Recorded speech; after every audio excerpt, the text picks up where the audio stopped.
Turn it over now to my ranking member, the distinguished senator from Kansas. Thank you, Senator Marshall. Well, thank you so much, and good morning, everybody. I want to thank our subcommittee chairman, Bennett, and his staff and my staff for holding today's hearing and all the work they've done. I want to thank all the witnesses sincerely for making the trip out here, taking several days out of your daily life as well. And again, I'm honored, of course, to have our ranking member, Bozeman, and all my colleagues here, Senator Tuberville, for coming as well. We appreciate that. It's been almost a decade since drought was a key focus on the Ag Committee hearing. And I'm hoping we can gain some real insight today on how to address the challenges we're facing out west with regards to drought, wildfires, and conservation. Senator Bennett, the western third of Kansas, the eastern third of Colorado look a lot alike these days, and they always have. And you mentioned the Colorado River, but the Arkansas River is very important to us. Now, the Arkansas River is spelled like Arkansas, but we pronounce it Arkansas River as it goes out of Colorado through Kansas. I'm not sure what the Okies call it. They call it Arkansas. I thought they might. But I've enjoyed fly fishing in the headwaters of the Arkansas River. The mayfly hatchery up there is incredible, but much of the riverbed is dry. My wife is from Arkansas, and her grandfather told me a story of coming to Colorado when he was a lawyer, a railroad lawyer of some kind, coming to Colorado and having the Arkansas River between his legs at the headwaters. He just couldn't believe it, because by the time it got to Arkansas, obviously it was much, much wider than that. But unfortunately, through much of Kansas, it's literally a four-wheeler trail ride for us. In 1935, after surveying the aftermath of the worst dust storm ever recorded in North America, Robert Geiger was an Associated Press reporter from Washington, D.C. He summed up the life in our region with the quote from him, 3 little words achingly familiar on a Western farmer's tongue: rural life in the Dust Bowl of the continent, if it rains. If it rains. This is not new, but it's certainly exacerbated. Even today, these 3 words dictate entire livelihoods on the high plains, especially in our home state of Kansas and Colorado. Just last month, the National Oceanic and Atmospheric Administration deemed April as one of the driest months on the record in the last 100 years. Currently, over half of Kansas is designated moderate drought, and over a third of the state is designated as severe, again, as the chairman commented already. So much of Kansas and Colorado in those extreme drought conditions.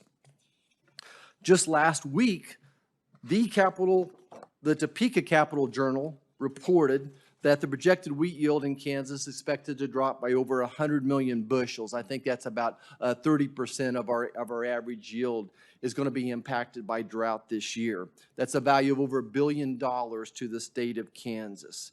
This lack of rain not only hurts farm production at its most crucial time, but it also adversely affects ranchers and families who fall victim to raging wildfires. And yes, we've had horrible prairie fires the past several years. This lack of rain hurts the farm production at its most crucial time, but it adversely affects farmers and ranchers who fall victim to raging wildfires across the plains, incurring hundreds of thousands of dollars, millions of dollars lost in assets, and at the worst, the lives of homes and the personal lives, as well as genetics of cattle they'll never be able to replace. Many of our friends in the private sector and our region's universities have been working on solutions in drought resiliency and fire mitigation, and I'm excited to hear from them. I hope this hearing will yield positive results for the future of the Western United States. Thank you, and I yield back. Thank you, and I now recognize Ranking Member Marshall, who will introduce our next 2 witnesses. All right, Chairman Bennett, I'm pleased to introduce 2 panelists today hailing from Kansas, Mr. Earl Lewis and Mr. Tom Willis. In full disclosure, these gentlemen are both good friends I've known for decades. They live, eat, and sleep conservation, and I appreciate both of them being here today.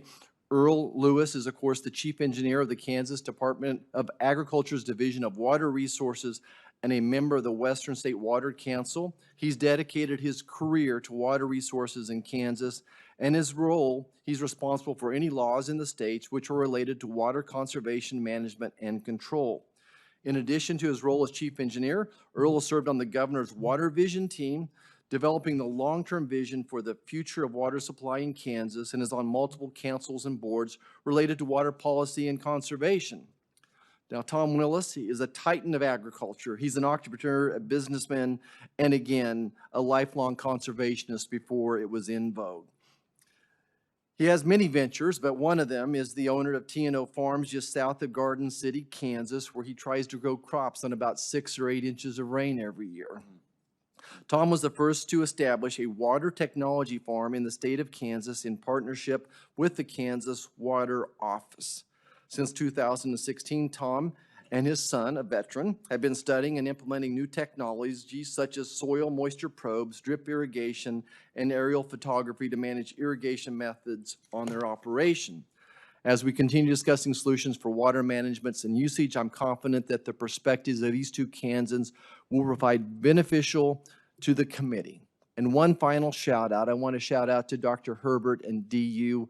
You've been a lifelong partner for my family. You've been one of our choices for charitable contributions. We've helped establish hundreds of water habitat for ducks on our personal property. Your work has not gone unnoticed. No one does a better job of taking the monies you're giving them and establishing habitat, which we all get to enjoy. And we appreciate DU being here and represented. I think that's a great choice on your part, Chairman. Thank you. I yield back. Senator. You're certainly right. Senator Marshall? Okay, thank you again. I think I'll start with Mr. Lewis on the same topic of managing flood events. I think, it sure seems like we're having more flood events. How can we manage that water from rivers that are flooding and store them better? We've talked about this in Kansas for decades. How do we take advantage of that situation? Any thoughts? Well, I think as we look at the situation, at least in our part of the world, the central United States, what the forecast or the long-term models would say is that we'll get roughly the same amount of precipitation, but in more intense events and maybe in more time in between the events. And really what that means, if you're going to manage the water, we kind of have to go back to where we're at maybe in the middle part of the last century with storage. As was just mentioned, we may see much more intense rainfall, and that can lead to more flooding if we don't have the infrastructure in order to capture that, and then ideally put that to use once the flood passes us. Are you seeing anybody being successful with this? It seems like the Corps just wants to build dikes higher and higher, and I keep thinking about natural spillways and ways to manage those flood waters. There are a few examples, certainly as we see more and more demand primarily from our cities and urban centers for water. We are seeing, certainly in Texas and California.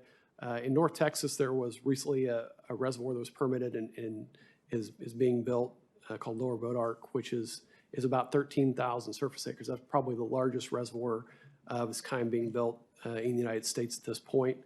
That had to be done by the local water supply district. The federal government and most of the state governments are not really in the business of building storage and managing that type of infrastructure at this point.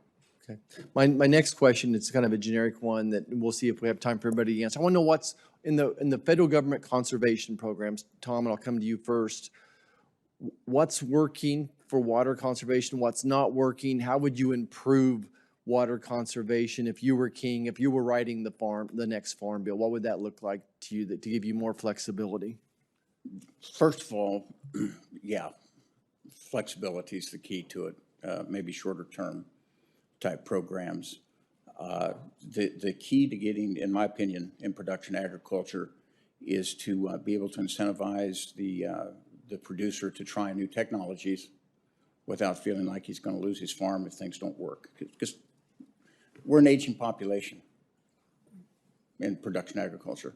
And so that willingness to step out of the box and say, hey, I want to switch the way that I'm doing things, that's hard. That can be a very hard decision, especially, again, with overall farm income, net farm income projected to be down. So what would I do with them? I think I would mirror a little bit like we do in Kansas, where we say, hey, I go to them, I'd like to put in some probes, I'd like to do this. There's some incentives for me to try that, but then they don't tell me what I have to do from there. They look at the results. I tell them what I want to do. In my case, I said I will reduce my water usage by 50%.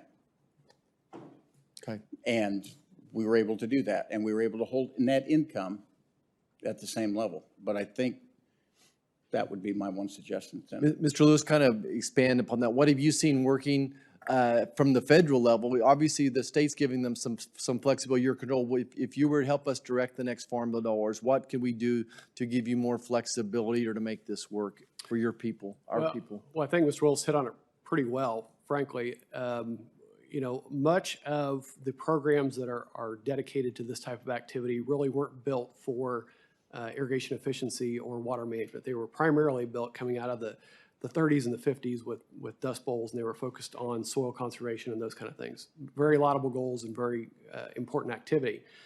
They're really difficult to then take those same programs and then apply them to the type of things that Tom just talked about. I think some more focus on irrigation technology, on water management, maybe dedicating some of the resource and some of the programs towards that would be helpful in trying to move us in the right direction from the federal side. Thank you. I'll yield back. Yeah, if